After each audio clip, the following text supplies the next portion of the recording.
What's going on, everyone? Welcome back to the channel and welcome back to the desk today.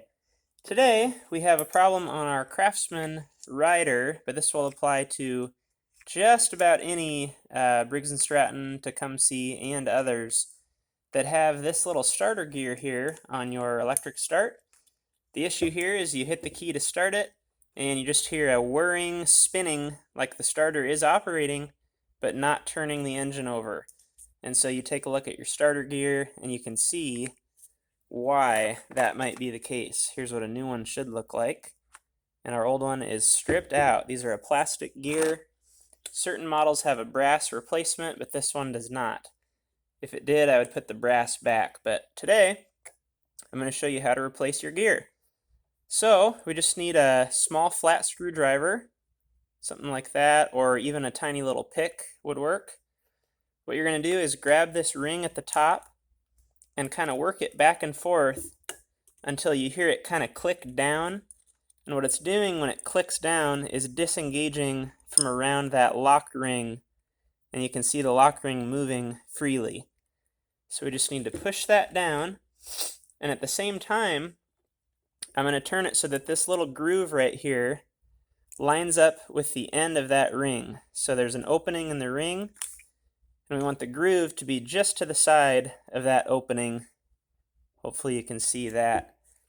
So that when I press down, I can slide my screwdriver in that opening and just give it a gentle twist to pop that ring out. Be very careful that the ring doesn't go flying and you lose it across your shop. So I'm just pressing down on this outer portion, slide my screwdriver in,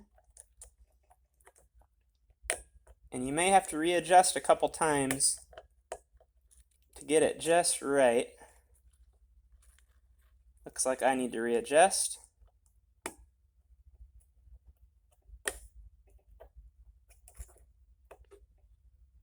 And eventually you'll find it and be able to get that ring started. So there, mine is started.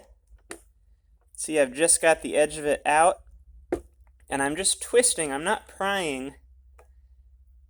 I prefer the twist method with the screwdriver. Now what I'm doing is just slowly moving this ring around by hand as I continue to twist on the lock ring with the screwdriver.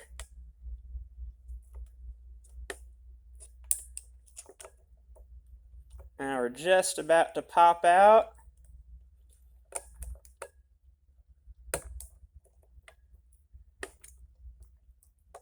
And I'm going to keep a hand on it so it doesn't go flying.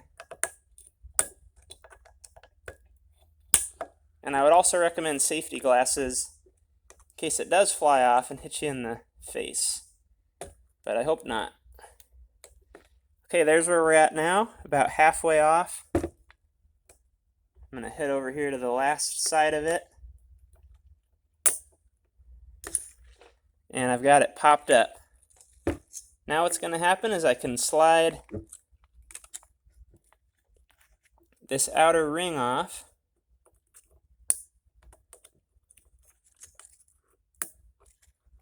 Set the lock clip aside. And remember the order that things come off here. So we have our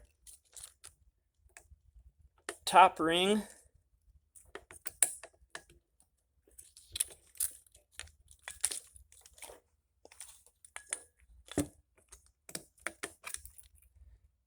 I'm going to set that upside down so I can stack things in order. I've got a bell washer with the edges down, so I'll flip that upside down. Spring, not directional. There's another washer on the shaft, but I'm just going to leave that in place. Actually, I take that back. We'll need to remove that.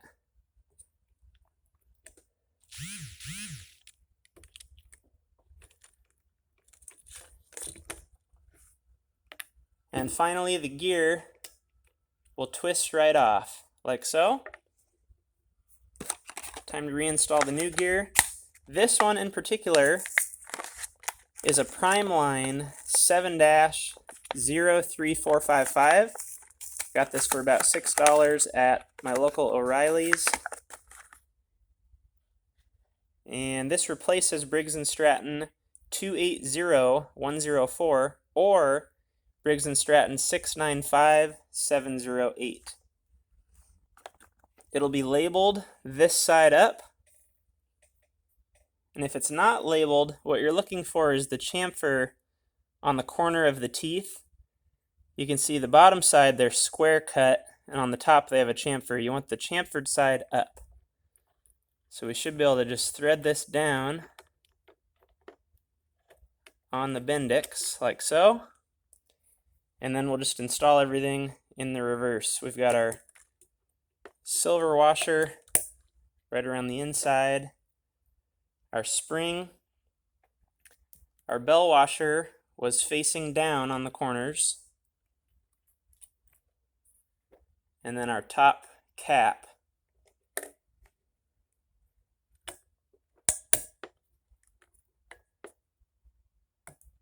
Now going back on is a little bit of a challenge. What you want to do is get one edge of the ring started and line it up with that slot in your top cap. So here's that slot. I'm going to line up one edge of the ring right there and try and get it to catch.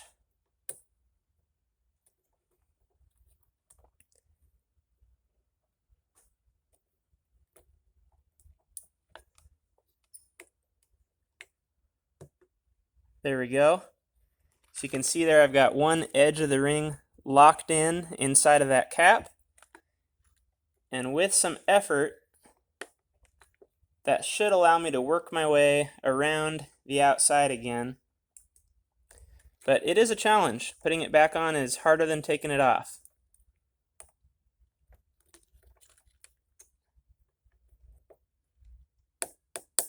What I'm going to do is just take my screwdriver down through the center of the ring and pry against the opposite side to get it started anyway.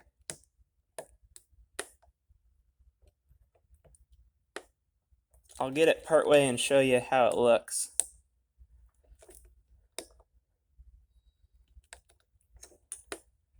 So there you can see I'm locked in on this corner on the right of the screen, and I've got the top edge just started. That's a good place to be.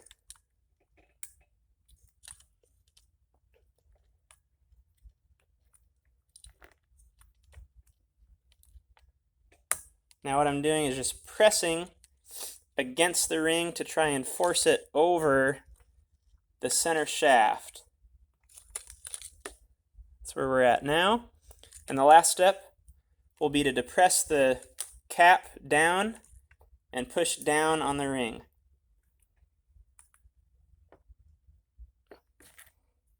I'm going to use my flat screwdriver to help me with this. And you could even use a small hammer to tap things down if needed.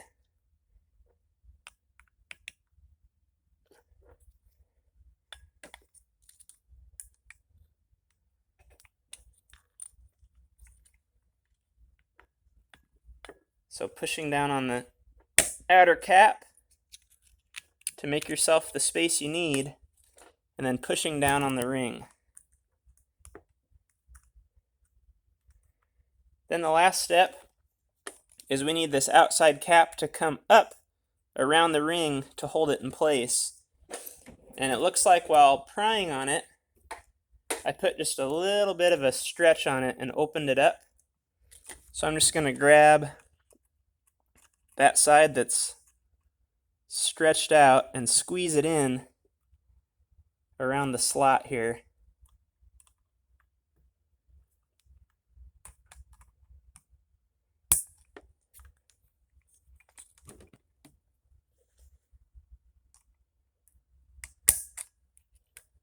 And then our outer cap is able to pop up around the ring. Just make sure that your gear moves freely up and down, and you're all set.